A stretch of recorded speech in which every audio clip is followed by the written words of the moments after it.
Hey Capricorn, I'm Eleanor and welcome to Peaches by Starlight Tarot. This is your second week of June tarot reading and we're discussing the Seven of Swords with White Lady, Mother of Pearl. So this is going to be talking about a week where there may be some projection, a need to clarify communication, that you may be hearing things through your filters and not necessarily hearing objectively what the other person is saying. I am using the Bosch Tarot to get your messages, and at the end I will do a pick a card using the love bombs. So this may be words that you need to hear, or it could also be words that maybe they're helping you to give to somebody else.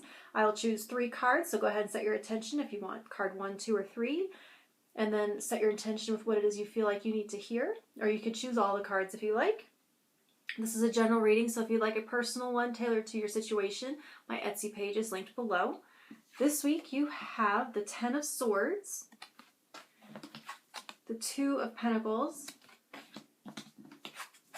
5 of Pentacles, and the 8 of Cups. So I just want to mention with this Bosch Tarot, the meanings are a little bit as surreal as the actual artwork, and so it's different than the traditional tarot. So if you know the tarot and you see the cards come out, you start interpreting from yourself, that's cool, do that, please do, whatever you feel intuitively guided to do. I'm going kind of, sometimes I go with what the designer of this deck meant, and sometimes I go with the traditional, sometimes I combine them. It's kind of whatever I feel like goes with the themes the best. So just be mindful of that. If I say something that feels off to you based on what you know of the traditional, it's because this Bosch deck is a surrealist deck and there's a little bit variation in the meanings. Anyway, caveats aside, with the 5 of Pentacles and the 2 of Pentacles, there are 2 different perspectives on the division of labor. Okay? One person does all one thing, another person does all the other thing, and they're each looking at the other like they never help. So it's like, let's say one person always does the freaking dishes, and one person is always mows the lawn and does the yard work. And this person's like, God damn, he never does the dishes, not once ever. And this person's like, God, she once just pick up the sticks so mowing the lawn would be easier. And you're both looking at the other like lazy assholes. And really, do you want to go out there in the hot sun and mess with the yard? No, you don't. And does that person really want to get their hands dirty in the dishes? No, they don't. So if you look at it, you're each doing the thing that you're best suited for, and the other person is doing the thing. It's like each person from their perspective feels like they're the put upon one. They're the one doing more than the other. And if you look at it from an objective standpoint, you see that they're both working very hard. And so there's a sense of being able to zoom out and be honest about what each is doing. And can you access gratitude, or do you really want to do what it is that they're doing? Another example is at my work. There's a shift where you can work 8 hours. It's not you can, it's they do. Work 8 hours 5 days a week, or 10 hours 4 days a week.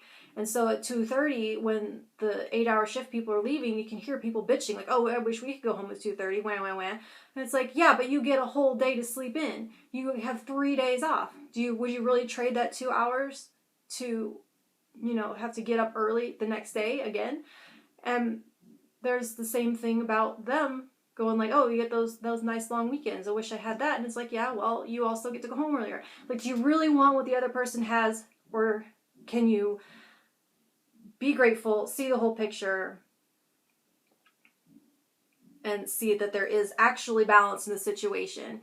It is balance. It's not actually as unfair the way you may be perceiving or insisting that it is. And so this can be something that happens when you aren't facing all of your emotions. When you're not facing them head on, when they can leak out and be triggered by petty shit. And this feels like petty shit, if I'm being honest. This 10 of Swords is talking about using the right tool for the right job. And being honest with yourself on which emotion is speaking. You can choose your weapon, choose your choice, choose your words, choose your weapon of choice. Tackle the situation appropriately to address the emotion that's actually needing the attention. So, that is why I've chosen to get you some loving words from the love bombs. For the second week of June for Capricorn, what words do they need to hear or speak? All right, Capricorn, second week of June. Let me tune into Capricorn. card 1.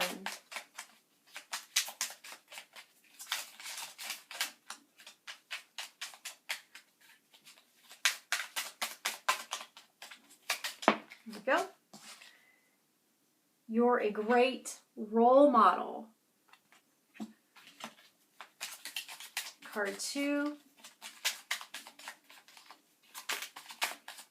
Can you acknowledge that someone might not be doing, but they might be behaving and showing. They might be showing more than they're doing. Or telling, showing by doing more than they're telling. That feels like a parenting message. I admire your hard work and discipline. I feel like that's something you need to hear. I feel like that's something you need to ask for, that you need to communicate that you're not feeling seen. I admire your integrity. All right, Capricorn, like, share, and subscribe and all that good stuff, and I'll talk to you in a week. Thank you.